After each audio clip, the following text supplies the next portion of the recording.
Hi friends, welcome back to our channel. నేను మీ అను. అందరూ ఎలా ఉన్నారు? బాగున్నారా? నేను కూడా చాలా బాగున్నాను. సో ఈరోజు వీడియోలో నేను మీకు ఏం చూపించబోతున్నానంటే వెజ్ శాండ్విచ్ ఎలా చేసుకోవాలో ఈజీగా చూపించబోతున్నాను అనమాట. సో దానికంటే ముందుగా మన ఛానల్ని ఎవరైనా ఫస్ట్ టైం చూస్తున్నట్లయితే సబ్స్క్రైబ్ చేసుకోండి, పక్కనున్న బెల్ ఐకాన్ని క్లిక్ చేయండి. నేను ఏ వీడియో పోస్ట్ చేసినా మీకు నోటిఫికేషన్ అనేది వస్తుంది. సో ఇంకా ఆలస్యం చేయకుండా వెజ్ శాండ్విచ్ ఎలా చేసుకోవాలో వీడియోలోకి వెళ్ళి చూసేద్దాం. Let's go.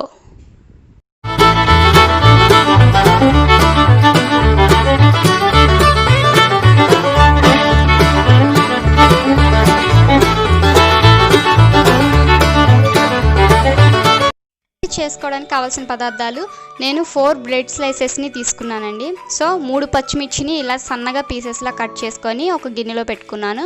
తర్వాత 1 కప్ టమోటాని తీసుకున్నాను. ఒక మీడియం సైజులో ఉన్న 2 టమోటాస్ అయితే సరిపోతాయి.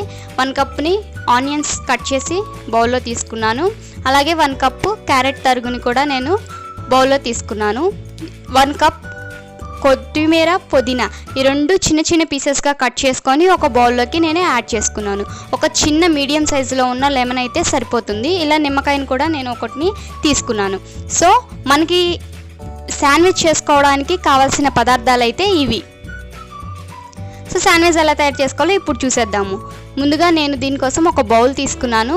ఈ బౌల్లో 1 కప్ ఆనియన్స్ వేసేసుకున్నాను. కట్ చేసి పెట్టుకున్న ఆనియన్స్ని ఫుల్గా నేను వేసేసుకున్నాను. తర్వాత దీంట్లో 1 కప్ టమోటా తరుగును కూడా వేసేసుకున్నాను. 1 కప్ టమోటా తరుగు తర్వాత పచ్చిమిర్చి ఉన్నాయి కదా, సో ఇలా నేను కట్ చేసి పెట్టుకున్న క్యారెట్ తరుగు, పచ్చిమిర్చి ఇవన్నీ నేను దీంట్లో యాడ్ చేసేసుకుంటున్నాను అనమాట. క్యారెట్ వేసాను, పచ్చిమిర్చి వేసాను. ఇలా సన్నగా కట్ చేసి పెట్టుకున్న ఇవి సన్నగా పుదీనా, కొత్తిమీర అనేది ఇలా చిన్న పీసెస్గా కట్ చేసుకోవాలి. ఇలా కట్ చేసుకోవడం వల్ల మనకి చక్కగా పెద్దగా పీసెస్లా తగలకుండా ఇలా చిన్నగా సరిపోతుంది. సో లెమన్లో నేను హాఫ్ కట్ చేసి ఒక హాఫ్ని మాత్రమే నేను దీంట్లో పిండుకుంటున్నాను ఇలా. సో పల్స్ కానీ సీడ్స్ కానీ లేకుండా ఇలా నేను పిండుకున్న తర్వాత 1 టేబుల్ స్పూన్ ఉప్పు, 1 టేబుల్ స్పూన్ కారం అనేది తీసుకొని దీంట్లో యాడ్ చేసుకున్నాను. సో యాడ్ చేసుకున్న తర్వాత ఈ ఉప్పు కారం అనేది మనం తీసుకునే ఇంగ్రీడియంట్స్ అన్నిటికీ పట్టేలాగా నేను ఇలా ఒకసారి కలుపుకుంటూ తిప్పుతున్నాను అనమాట. సో ఇవన్నీ మన ఇంగ్రీడియంట్స్ అన్నిటికీ పట్టాలి కాబట్టి ఒకసారి ఇలా పైనుంచి కిందకి కలుపుతూ ఉన్నాను.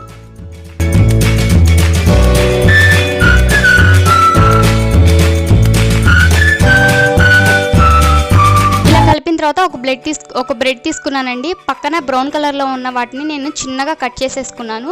కట్ చేసుకున్న తర్వాత కట్ చేసుకునేటం అనేది మన ఆప్షనల్, కట్ చేసుకుండా కూడా పెట్టుకోవచ్చు. సో నేను ఇలా కట్ చేసుకున్న తర్వాత 1 టేబుల్ స్పూన్ వరకు నేను ఆయిల్ని యాడ్ చేసి బ్రెడ్ అంతా అప్లై చేశాను బాగా.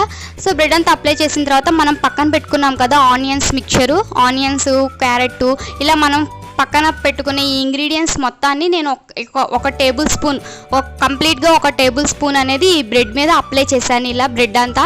సో ఇలా బ్రెడ్ అంతా అప్లై చేసిన తర్వాత దీని మీద నేను మళ్ళీ 1 టేబుల్ స్పూన్ ఆయిల్ అనేది యాడ్ చేస్తున్నాను అనమాట. సో ఇలా ఆయిల్ అనేది దీని మీద 1 టేబుల్ స్పూన్ అయితే సరిపోతుంది, ఎక్కువ ఏం అవసరం లేదు. ఇలా 1 టేబుల్ స్పూన్ ఆయిల్ అనేది నేను యాడ్ చేస్తున్నాను. ఆయిల్ అనేది యాడ్ చేసిన తర్వాత మళ్ళీ ఇంకొక బ్రెడ్ తీసుకొని దీని మీద నేను పైన కవర్ చేసేసాను. సో కవర్ చేసి ఇలా కవర్ చేసి నేను ఓవెన్లో పెట్టుకున్నాను, శాండ్విచ్ ఓవెన్లో. ఇలాగే ఇంకొకటి కూడా తీసుకుంటున్నాను. సో నేను ఇక్కడ ఆయిల్ అనేది అప్లై చేశాను కదా, ఈ ఆయిల్ ప్లస్లో మీ చీజ్ అనేది కూడా అప్లై చేసుకోవచ్చు. ఇలా శాండ్విచ్ మిషన్లో పెట్టేటప్పుడు ఈ శాండ్విచ్ మిషన్కి 1 టేబుల్ స్పూన్ ఆయిల్ తీసుకొని ఇలా ఉంది కదా, సో దీంట్లో హాఫ్ దాంట్లో హాఫ్ నేను ముందుగా ఆయిల్ యాడ్ చేసుకున్నాను. సో ఆయిల్ యాడ్ చేసుకున్న తర్వాత ఇంకా సెకండ్ పీసెస్ని కూడా నేను ఇలా పెట్టేశాను. శాండ్విచ్ పీస్ని పెట్టేసిన తర్వాత 1 టేబుల్ స్పూన్ ఆయిల్ ఈ 2 బ్రెడ్స్ మీద చెరొక టేబుల్ స్పూన్ ఆయిల్ అనేది నేను యాడ్ చేసి మొత్తం అప్లై చేసుకున్నాను. ఇలా అప్లై చేసుకున్న తర్వాత నేను శాండ్విచ్ మిషన్ని క్లోజ్ చేస్తున్నాను. సో అదే ఆన్ చేస్తున్నాను. ఇలా మూత అనేది గట్టిగా ఇలా ప్రెస్ చేసి పెట్టేసుకొని సో ఒక 5 మినిట్స్ నేను దీన్ని కుక్ చేస్తున్నాను. ఒక 5 మినిట్స్ కుక్ చేస్తే సరిపోతుంది. ఇక్కడ లైట్ అనేది మనకి నేను స్విచ్ ఆన్ చేశాను కదా, సో లైట్ అనేది వెలుగుతుంది కదా. ఒక 5 మినిట్స్ తర్వాత ఇవి కుక్ అయిపోయిన తర్వాత వెంటనే మనకి లైట్ అనేది స్టాప్ అయిపోతుంది అనమాట. సో చూసారు కదా, లైట్ అనేది ఆఫ్ అయిపోయింది. సో శాండ్విచ్ అనేది బాగా కుక్ అయిపోయినట్లు అనమాట. సో చూసారు కదా, శాండ్విచ్ అనేది రెడీ అయిపోయింది. సో దీన్ని నిదానంగా కదలకుండా ఒక స్పూన్ సహాయంతో, ఒక గరిటె సహాయంతో ఇలా మనం దీన్ని ప్లేట్లోకి సర్వ్ చేసుకుందాం. సో ఇలా నిదానంగా తీసుకొని నేను ప్లేట్లోకి సర్వ్ చేసుకుంటున్నానండి. సో దీన్ని ఇలా సర్వ్ చేసుకున్న తర్వాత నేను దీన్ని 4 పార్ట్స్గా డివైడ్ చేసుకుంటున్నాను. నచ్చితే అలాగే తినేయచ్చు. సో తినడానికి అలా కుదరదని నేను ఇలా 4 పార్ట్స్గా డివైడ్ చేసుకున్నాను. ఏంటి ఇంక ఇంతేనండి, వేడివేడిగా శాండ్విచ్ అనేది రెడీ అయిపోయింది.